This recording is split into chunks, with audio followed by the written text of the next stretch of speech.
Ravenous Leurocota. Again, Leurocota is how they've said it, so I will continue to repeat it. I'm not wrong. They told me to do that. So, yeah, that was my third card, and that was because I did the Hippocamp and the Catoblepus, and then there was a break, and then for the third wave of the Theros, I got to do the Ravenous Leurocota, and yet again there were no concepts that were done for that creature, but it was a pre-existing mythological creature, but they needed their take. So they basically said, it needs to have these elements. It needs to have like a lion type face and head. It needs to have more of a canine body, but it needs to have hooves, and it has a tail. It needs to have these elements, but go nuts. So I did a bunch of designs, different proportions, different arrangements. I did a bunch of color concepts, and they picked them. They picked which ones they want, and then I did the card art. By that time, there was some more established. There was a lot of when I did the first two cards for Theros, there was the concept work, but there wasn't finished art for the card game yet. So by the time I was working on the Leurocota, production had shared some of the art from the sets, because at that time the art director would send out an email with like, here's some of the standout pieces that were in the set. They've stopped doing that because of I'm sure the ramifications of putting the art back out in the world through an email. There's chances of more things being spoiled.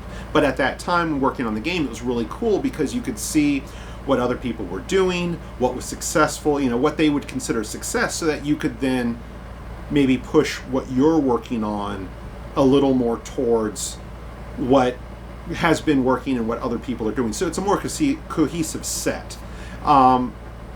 And at that time, in general, they were working towards that. They wanted things to really feel whole. But I think now people are now having some of their own creative voices are standing out, where you see very different art styles, and people are like coming to the table with their look. But with at that time with Theros and working on the Leurocota, I wanted to try to shift what I would be doing more towards what everyone else was doing, and so that was a turning point with my work there too, where I'm kind of trying to pull a little more on style guide, a little more on brand, to try to make it look cohesive with the set, but yet it's still mine. And there was a lot of happy accidents with that set, with that card, because it did not have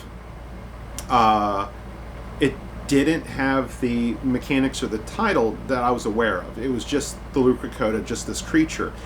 And I depicted it with its mouth snarling and its drooling, and through just happy accidents while I was sketching, that there were all these insects flying around. And then kind of like within my own narrative, it's snapping at all these bugs flying around. And then it turned out at the end of the day that it was ravenous, it was hungry, and it was snapping at all those insects to eat. So there was a